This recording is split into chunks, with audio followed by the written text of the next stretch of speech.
Hello everyone. तो आज की वीडियो में हम डिस्कस करने वाले हैं हमारी क्लास 12th की फ्लैमिंगो बुक के चैप्टर 6 पोएट्स एंड पैनकेक्स को। और इसके ऑथर हैं अशोका मित्रन। और ये चैप्टर भी एक एक्सर्प्ट है, एक छोटा सा पार्ट है उनकी लिखी हुई book my years with boss का, जिसमें वो बताते हैं कि उनके साथ क्या क्या इंसिडेंट्स हुए थे जब वो जेमिनाई स्टूडियोज में काम करते थे। जेमिनाई स्टूडियोज एक फिल्म प्रोड्यूसिंग ऑर्गेनाइजेशन है जिसके फाउंडर एस वासन थे, और अशोका मित्रन वहां पर जेमिनाई स्टूडियोज में न्यूज़पेपर क्लिपिंग्स और आर्टिकल्स को काट कर उन्हें स्टोर करने का काम करते थे, जिसके कारण वो वहां के सबसे ज्यादा वेल इन्फॉर्म्ड पर्सन थे, सबसे ज्यादा नॉलेजेबल पर्सन थे, क्योंकि वो अलग अलग टाइप के सब्जेक्ट्स पर और जितनी भी चीजें हो रही है वो सबके आर्टिकल्स वगैरह पढ़ते थे, और यही उनका काम था। और इस चैप्टर में वो अलग अलग इंसिडेंट शेयर करते हैं जेमिनाई स्टूडियोज से रिलेटेड। तो अब हम स्टार्ट करते हैं इस चैप्टर को। तो सबसे पहले तो वो हमें पैनकेक के बारे में बताते हैं। तो पैनकेक एक मेकअप मटेरियल का ब्रांड नेम था जो कि बहुत ज्यादा यूज होता था जेमिनाई स्टूडियोज में,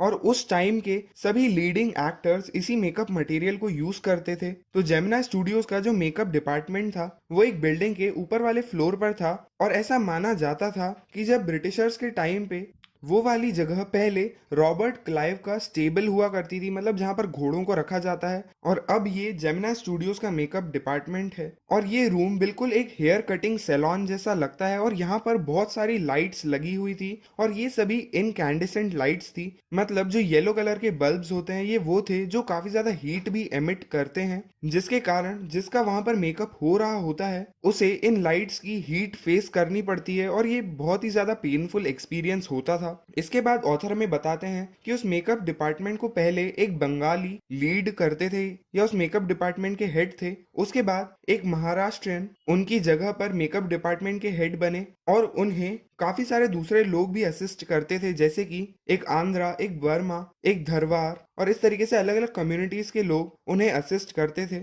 और ऑथर बताते थे कि इससे पता चलता था कि हमारे मेकअप डिपार्टमेंट में कितना नेशनल इंटीग्रेशन दिखता है, मतलब कैसे अलग अलग कम्युनिटीज के लोग साथ मिलकर यहाँ पर काम करते थे। इसके बाद ऑथर हमें बताते हैं कि ये सब लोग जो मेकअप डिपार्टमेंट में काम करते थे, ये लोग किसी भी डिसेंट लुकिंग पर्सन, मतलब किसी भी अच्छे दिखने वाले इंसान को क्रिम्सन ह्यूड मॉन्स्टर में कन्वर्ट कर सकते थे। मतलब वो अपने मेकअप को यूज करके एक अच्छे इंसान का ऐसे मेकअप करते थे कि वो रेडिश कलर्ड का मॉन्स्टर जैसा लगने लग जाता था, जिसमें वो काफी सारे पैनकेक्स और दूसरे लोकली मेड लोशंस का इस्तेमाल करते थे। और इसके बाद ऑथर हमें बताते हैं कि उस टाइम पर मेनली इंडोर शूटिंग हुआ करती थी, मतलब सेट्स पर ही शूटिंग हुआ करती थी, और शायद उन स्टूडियो लाइट्स के अंदर अच्छा दिखने के लिए उन्हें इतना मेकअप करवाना पड़ता था, जिसके कारण वो रियल लाइफ में काफी अगली लगते थे ताकि वो मूवीज में अच्छा दिख सके। इसके बाद ऑथर हमें बताते हैं कि वहां पर मेकअप डिपार्टमेंट में एक स्ट्रिक्ट हायरार्की फॉलो की जाती थी, मतलब वहां के लोगों को अलग अलग पोजीशंस दी हुई थी और उसे वो काफी स्ट्रिक्टली फॉलो करते थे। जैसे कि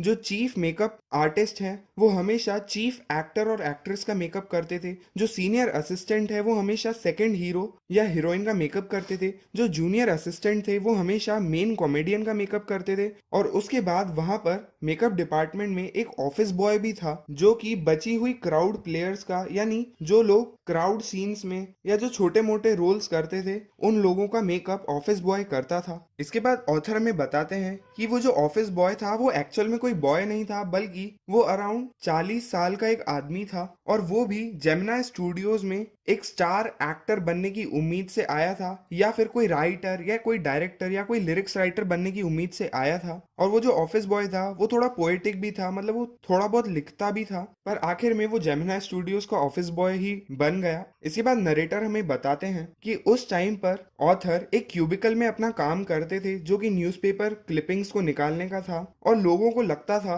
कि ये कोई खास इंपॉर्टेंट काम नहीं है ऑथर का, इसीलिए काफी सारे लोग उसे बार बार लेक्चर्स देने आ जाते थे। और इसी तरीके से जो ऑफिस बॉय भी था वो भी एक बार ऑथर के पास आके उन्हें लेक्चर देने लग गया, उन्हें बताने लग गया कि कैसे इस स्टूडियोज में जो लिटरेरी टैलेंट है वो वेस्ट हो रहा है। यानी वो अपने बारे में बात कर रहे थे कि जैसे कि हमने पढ़ा था जो ऑफिस बॉय था वो एक राइटर भी बनना चाहता था और वो थोड़ा पोएटिक भी था, तो किस तरीके से इस स्टूडियोज में कैसे लिटरेरी टैलेंट को वेस्ट किया जा रहा है, और इस स्टूडियोज में सिर्फ बार्बर्स और परवर्ट्स ही भरे हुए हैं। और इस टाइम पर जो ऑथर होते हैं वो काफी परेशान हो जाते हैं ऑफिस बॉय के इस लेक्चर से और वो बस चाहते थे कि बस जल्दी से क्राउड शूटिंग का टाइम आ जाए, जैसे कि फिर इस ऑफिस बॉय को वहां पर उनका मेकअप करने के लिए जाना पड़े और वो उनके इस लेक्चर से बच जाए। इसके बाद हमें ऑथर बताते हैं कि जो ऑफिस बॉय का जितना भी गुस्सा या फ्रस्ट्रेशन होता था वो हमेशा मेनली एक ही आदमी के लिए होता था, जिसका नाम था कोठा मंगलम सुब्बू, जो कि जेमिनाई स्टूडियो का सबसे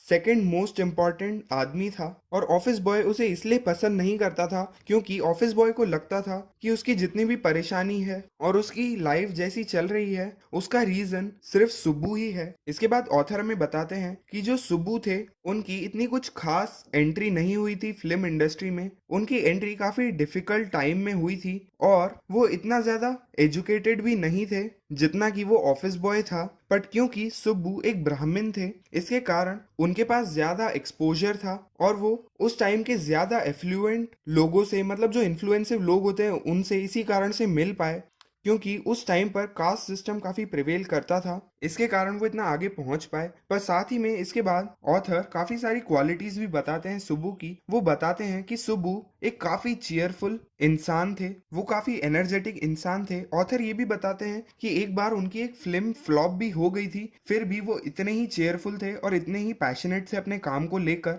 और सुब्बू काफी लॉयल थे अपने बॉस के लिए, साथ ही में वो अपनी सारी क्रिएटिविटी और अपनी सारी एनर्जी अपने बॉस के एडवांटेज के लिए यूज करते थे, इसीलिए वो आज इस पोजीशन पे पहुंच पाए थे। साथ ही में ऑथर हमें ये भी बताते हैं कि सुब्बू को देखकर, उनकी क्वालिटीज को देखकर ऐसा लगता था कि सुब्बू फिल्म इंडस्ट्री के लिए ही बने हैं। जैसे कि जब प्रोड्यूसर सुब्बू को कोई सीन समझाते हैं तो सुब्बू काफी सारे आइडियाज उसी टाइम पर दे देते हैं कि उस सीन को कैसे शूट करना है। साथ ही में अगर प्रोड्यूसर को उन आइडियाज में से कोई समझ नहीं आता है तो वो और काफी सारे आइडियाज और सुना देते हैं, जिससे फिल्म मेकिंग काफी इजी हो जाती है सुब्बू के कारण वहां पे। साथ ही में ऑथर ये भी कहते हैं कि जेमिनाई स्टूडियोज का जो गोल्डन पीरियड था, या जब जेमिनाई स्टूडियो सबसे अच्छा चल रहा था, तो उस टाइम पे सुब्बू ने ही जेमिनाई स्टूडियोज को डायरेक्शन और डेफिनेशन दी थी। साथ ही में सुब्बू एक पोएट भी थे और वो काफी कॉम्प्लेक्स पोएट्री भी लिख सकते थे, पर वो फिर भी उन्होंने चूज किया कि वो नॉर्मल लोगों के लिए सिंपल पोएट्री ही लिखेंगे।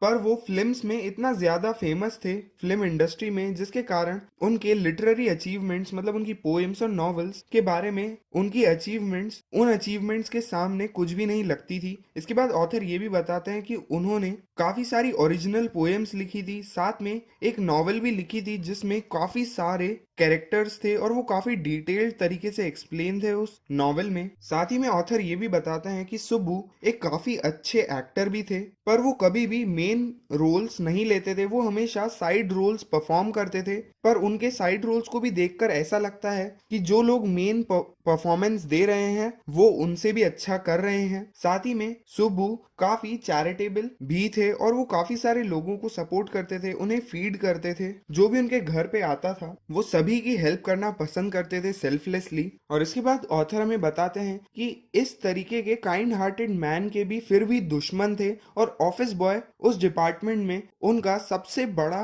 दुश्मन था, या सुब्बू के लिए सबसे खराब चीजें सोचता था। इसके बाद ऑथर हमें बताते हैं कि जो सुब्बू है वो स्टोरी डिपार्टमेंट में काम करते थे, साथ ही में उस स्टोरी डिपार्टमेंट में एक लॉयर भी था और कुछ और राइटर्स और पोएट्स भी थे। तो जो लॉयर था वो ऑफिशियली तो एक लीगल एडवाइजर था वहां पर वहां के लोग उन्हें बिल्कुल अपोजिट ही मानते थे उसका। जैसे कि एक बार एक बहुत ही टैलेंटेड एक्ट्रेस एक बार सबको सेट पर काफी बुरी तरीके से चिल्लाने लग गई थी और सभी उस एक्ट्रेस को देखकर शॉक्ड रह गए थे। पर जो लॉयर थे उन्होंने चुपके से जाकर रिकॉर्डिंग इक्विपमेंट चालू कर दिया था और जब वो एक्ट्रेस 2 सेकंड के लिए शांत हुई तब लॉयर ने कहा कि 1 मिनट इसे सुन लीजिए, और फिर उसने वो रिकॉर्डिंग चला दी। और जब उस एक्ट्रेस ने अपने बिहेवियर, अपनी आवाज को सुना तो वो बिल्कुल शॉक्ड रह गई और वो इस शॉक से बाहर भी नहीं आ पाई, जिसके कारण उनका इतना अच्छा एक्टिंग करियर वहीं पर ही खत्म हो गया। और लॉयर ने ही भले ही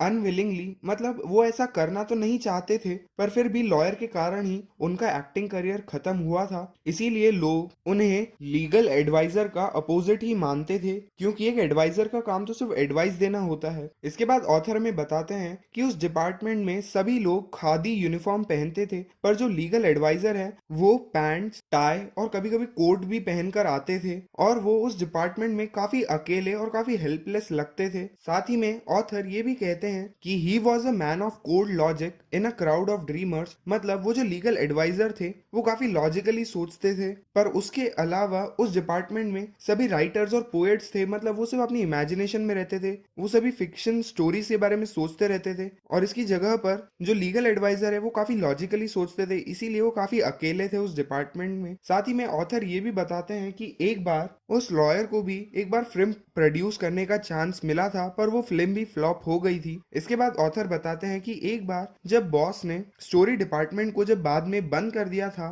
तो ऐसा शायद पहली बार हुआ था कि एक लॉयर की जॉब चली गई जब पोएट्स को घर जाने के लिए कहा गया। मतलब जब स्टोरी डिपार्टमेंट बंद हुआ तो पहली बार शायद किसी लॉयर की जॉब गई होगी, क्योंकि स्टोरी डिपार्टमेंट के बंद होने पे नॉर्मली तो सिर्फ राइटर्स और पोएट्स की जॉब जाती है, पर पहली बार किसी लॉयर की भी जॉब गई थी इसमें। इसके बाद ऑथर हमें बताते हैं कि जेमिनी स्टूडियोज फेवरेट प्लेस थी पोएट्स की। वहां पर काफी सारे पोएट्स वहां पर आते थे और वहां पर मिलकर कॉफी पीते थे। वहां की जो मेस थी वहां पर भी काफी अच्छी कॉफी मिलती थी पूरे दिन और उनके लिए ये काफी अच्छा एंटरटेनमेंट हो जाता था। साथ ही में पोएट ये भी बताते हैं कि सिर्फ ऑफिस बॉय और कुछ और दूसरे क्लर्क्स को छोड़कर जो स्टूडियो में जितने भी लोग थे वो सभी लेजर रेडिएट करते थे, मतलब काफी फ्री माइंड के साथ और काफी रिलैक्स्ड रहते थे, क्योंकि इसी तरीके का एनवायरनमेंट पोएट्री लिखने के लिए जरूरी भी है। इसके बाद ऑथर हमें बताते हैं कि उस स्टूडियो में अधिकतर लोग खादी के बने हुए कपड़े पहनते थे और गांधी जी को वर्शिप करते थे, उन्हें फॉलो करते थे।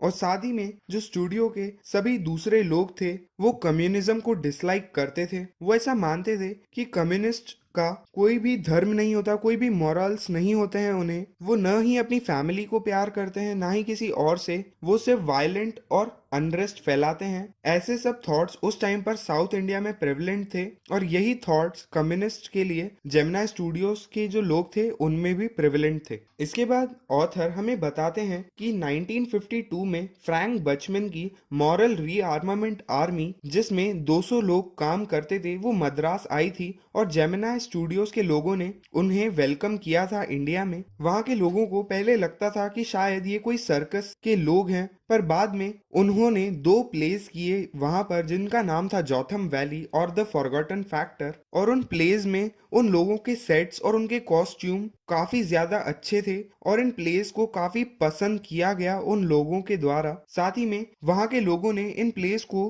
बार बार देखा और काफी ज्यादा इन्फ्लुएंस भी हुए इन प्लेस से। और इनके आने के कुछ साल बाद ऑथर को पता चला कि ये जो MRA यानी मॉरल रीआर्मामेंट आर्मी के जो लोग थे वो एक्चुअल में एक काउंटर मूवमेंट चला रहे हैं इंटरनेशनल कम्युनिज्म के अगेंस्ट में, और जो बड़े बड़े बॉसेस हैं जैसे कि मिस्टर वासन, वो सब भी कम्युनिस्ट को अपोज करते थे, इसीलिए उन्होंने सपोर्ट किया और वेलकम किया MRA के लोगों को। इसके बाद ऑथर हमसे एक और इंसिडेंट शेयर करते हैं कि फिर कुछ महीनों बाद वापस से एक और गेस्ट आने वाला था जेमिनी स्टूडियोज में। ऐसी न्यूज थी कि शायद वो कोई इंग्लिश पोएट है, और फिर कुछ और लोग कुछ ऐसी अफवाहें भी फैला रहे थे कि शायद वो कोई एडिटर होगा जो कि अभी यहाँ पर आ रहा है। और क्योंकि मिस्टर वासन भी एक तमिल मैगजीन के एडिटर हैं, इसीलिए वो उन्हें वेलकम कर रहे हैं। इसके बाद वो गेस्ट वहां पर आते हैं, वो एक टॉल मैन होते हैं और एक इंग्लिश मैन होते हैं, वो काफी सीरियस भी लग रहे होते हैं। वो वहां पर आते हैं। इसके बाद मिस्टर वासन एक काफी लंबी स्पीच देते हैं और उनकी स्पीच को सुनकर ऐसा लग रहा होता है कि मिस्टर वासन भी उस पोएट के बारे में इतना कुछ ज्यादा नहीं जानते हैं, पर वो अपनी स्पीच में फ्रीडम और डेमोक्रेसी जैसे वर्ड्स भी यूज करते हैं। इसके बाद वो पोएट स्पीच देते हैं और उनका एक्सेंट ऐसा था कि वहां पर बैठे हुए लोगों को कुछ भी समझ नहीं आ रहा था, और उनकी स्पीच के बाद वहां पर जितने भी लोग थे वो भी सब काफी कंफ्यूज थे। साथ ही में उन पोएट को देखकर भी लग रहा था कि वो भी काफी ज्यादा कंफ्यूज्ड हैं या अमेज्ड हैं ऑडियंस का ऐसा रिएक्शन देखकर। और ऑथर सोचते हैं कि आखिर एक इंग्लिश पोएट यहाँ पर एक तमिल फिल्म स्टूडियो के लोगों को क्या समझा रहे हैं, और साथ ही में ऑथर को बिल्कुल भी समझ में नहीं आता है कि आखिर वो पोएट किस कारण से वहां पर आए थे, और ये एक मिस्ट्री ही बना रहता है कि वो क्यों वहां पर आए थे। इसके बाद ऑथर हमें बताते हैं कि जो प्रोज राइटिंग या जो स्टोरी राइटिंग है वो एक बहुत ही डिफिकल्ट टास्क है। साथ ही में वो सिर्फ पेशेंट लोगों का ही टास्क है। जो जीनियस लोग होंगे